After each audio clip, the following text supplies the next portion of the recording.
Welcome to Life After Corporate, your ultimate guide for making the leap from corporate leader to entrepreneur. I'm Deb Boulanger, entrepreneur, executive leader, and founder of the Launch Lab for Women Entrepreneurs. This is your time to break through the glass ceiling once and for all and get your ticket to the C-suite. Come back each week to get the leading strategies, advice, and tools that will give you the skills and confidence you need to replace your corporate paycheck. Are you ready? Let's go. Episode 11, If You Build It, Will They Come? How to find proof your big idea will work before you burn through your savings. Hello, my friend, and welcome back to another episode of Life After Corporate. And if you are new to our show, welcome home. I'm Deb Boulanger, founder of the Launch Lab for Women Entrepreneurs, where I guide women leaders in how to make the leap from corporate leader to entrepreneur and growing a thriving business without burning through your savings. And this is part 2 of a 4-part series and the basic fundamentals on how to launch a successful business from the start. And before we get started, I just wanted to make a shout out to one of our fans. So I so appreciate it when you listen to this show and you take the time to rate the show and write a review. So shout out to Live in Your Truth, who says, this is worth your time. This podcast is full of practical and relatable advice to help you on your success path. I really appreciate all the tips, constantly getting new ideas from this content. And I recommend you listen first thing in the morning to get your day off to a successful start. So thank you so much, Live in Your Truth. It's great to have you listening to this show today. So recently, I had a conversation with a woman who helps women entrepreneurs and business owners thrive financially. And she can't seem to grow her business herself. And she's about 2 years into this and still doesn't have paying clients. And she has all the right credentials, she has all the right knowledge, all the right content, but she hasn't closed a single sale.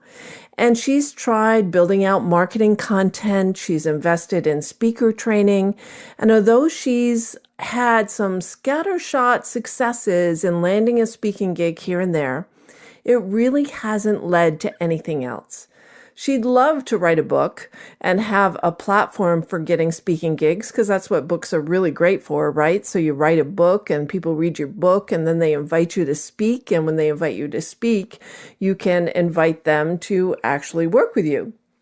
But since she doesn't already have a following, no one is interested in publishing her book. So it's that proverbial chicken and egg.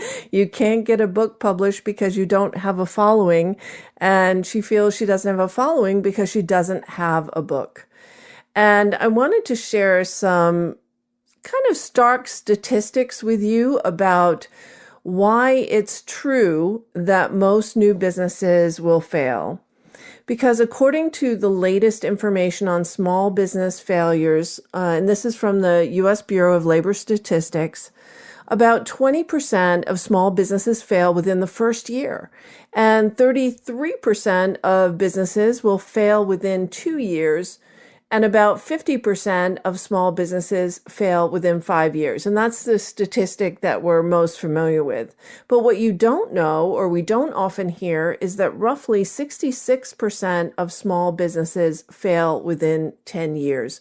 So I started digging into this. I was like, okay, why is this failure rate so high? And I came upon this study from the research firm CB Insights, where they analyzed 101 business failures to compile the top 10 reasons why entrepreneurs fail. And I think you'll find the results really surprising because it's not what you think. So rather than go through all 10, I bet you're thinking now, oh, I know what it is. So I'll start with number 3 and we'll work our way down. The number 3 reason is it's not the right team, and 23% of companies fail because it's not the right team. And while your friends may be fun to work with, their skill set might not be what you really need. And sometimes the extra stress of that relationship can cause more stress and tension in your company than bringing on a team member who is really right for the task. And while a lot of business owners will and it's so natural, people do this in the corporate world as well, is hire someone like themselves. It's like hiring a mini me, when the best way to make a hire is understand what your strengths are, what you really enjoy doing, what your secret sauce is, and identify the holes in your skill set and find team members who believe in your mission and have the skill sets that you're missing. The number 2 reason why most new small businesses fail is that they ran out of cash. And that represents 29% of all business failures. And I bet that's what you were thinking of, because cash flow is so critically important, right? And it's so logical. There are so many little costs of starting up a business that really add up. There's building your website, there's trademarking your brands, there's getting people to help you with your marketing and graphic design, and the many software solutions that add up, your CRM system, your lead pages, course platforms, and so many more. So go into your business with a clear understanding of your startup costs and a clear plan for how you're going to fund your startup period. The key here is not to burn through your savings and end up back into a job to pay your bills. So are you ready? Let's do a little drum roll, please. I know my engineers will hate this. All right, the number 1 reason why 42% of new businesses fail is no market need. Really wrap your head around that one, my friend. No market need. So why would anyone, number 1, take the risk of launching a business, pour their heart and soul into creating a mission that they're passionate about, invest in creating an entity and building a website and trademarking their brand, when there was no market need? So according to CB Insights, this is what is known as a solution looking for a problem, or in the corporate days, we used to say a hammer in search of a nail. When a product, an app, a gadget, any service is created because the entrepreneur thought it was a pretty good idea, it runs the risk of not having an actual market problem that it solves. Now, if you haven't listened to episode 9, go there next, because that's when we talked about finding the gap that everyone else is missing. If your product or service doesn't fill a gap, you don't have a business. And it's just a matter of time before your money runs out and you will be back to square one. So don't fall in love with your idea. Fall more in love with solving a market need. Because when you're first thinking about your business, you have a big idea. And that's all it is at this point. It's a big idea. It's not a business. And to launch a successful business, you need proof. You need proof that your big idea will work, because without proof, you don't have a business. And to find proof, you need to get outside of your own head and look outside for validation. Are there people actually looking for solutions to the problem you solve? And where are they getting their answers today? And what's working for them, what's not working, and are they actually investing money to get this solved? Now, that's a key question. Are they investing money to get this problem solved? Because if it's not a big enough problem for them to actually pay to make the problem go away, then you might not have proof that people are willing to invest with you. And we want to understand, how big is that market and how many players are already there? It's great to get proof that there's a market because there are other people out there doing what you do and they're getting paid for it. The other side of that coin is there are a lot of other people out there getting paid to do what you do, and you'll have a hard time standing out. So we're going to talk about that in our next episode, about how you can carve out a differentiated value proposition and actually stand out in your market. So here's a question to get you started. And if you're taking notes, this is worth writing down. How would you find proof that people want to buy what you want to sell? And for the most part, I'm talking about services here, packaging your services as products.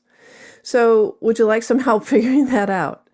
All right. So here's my secret formula that works over and over and over again without fail.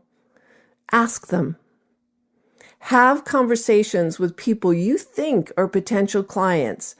That is the single most effective way to get proof that your big idea will work and to fine-tune what you're offering and how you're offering it. In these conversations, you'll also get insight in how to package and price that service. It is the most effective way to find out how to market your services, and we'll dive more deeply into that in the future. Because if you're having conversations, you become a mind reader for what your ideal client wants most.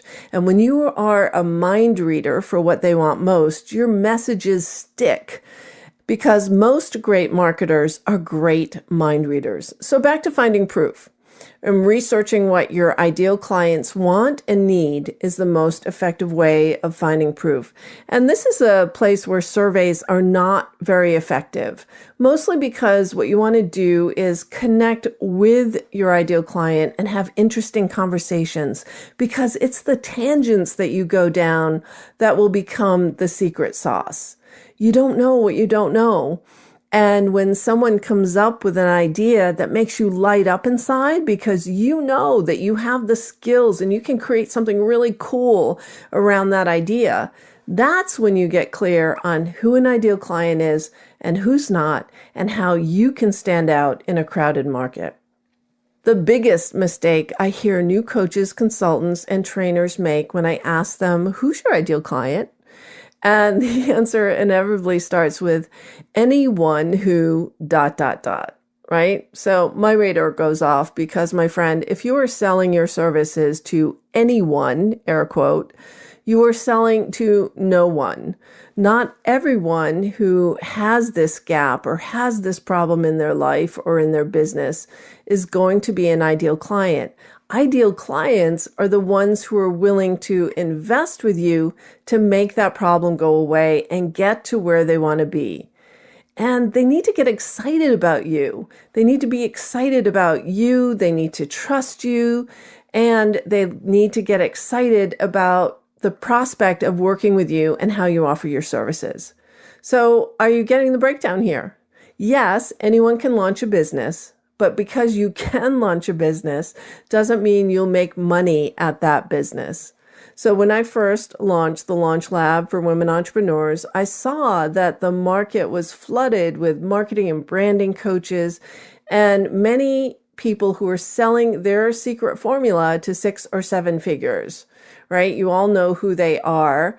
They're coaches, they're courses out there that have their formula, their framework. You know, here's how you get to $1 million in less than a year. But no one was out there talking about the real truth of how hard it is to launch a business and why most businesses fail, and how to find proof that there was a real market need, and teaching you the skills that you need to stand out as unique in your market. You want to be a market of one. You want to be the only person that occupies that spot and has that credibility. So there's plenty of cookie cutter courses, and cookie cutter courses result in cookie cutter coaches and consultants. And what worked for one doesn't necessarily work the same way for everyone. So when you are validating your big idea, be curious. You're searching for this diamond of an idea that is rough and needs some polishing. But when you find it and polish it up and you launch your business around this new solution to a need in your market, you get immediate traction with your marketing and your business will grow.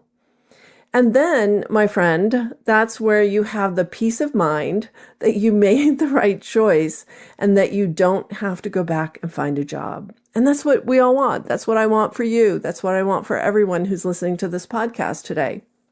So was this useful to you? If you found value in this episode, please take a minute to leave me a note in iTunes by leaving a review. It truly means so much to me to hear from you. Let me leave you with a question. If you were to find proof that your big idea will work, how would you do it? Who would you talk to? And what questions would you ask them? And if you'd like some help around that, download my free business assessment for new entrepreneurs. You can grab that at http:// newbizquiz.com. That's newbizquiz.com. And if you qualify, I'll reach out to you with some options for us to chat. Yes, you and me will chat about your business idea and how you can find proof that your big idea will work. And to get even more entrepreneurial love, please come over to the Life After Corporate Facebook group. There we have live trainings, units for you to study, and an engaging community of women entrepreneurs just like you to share this journey with.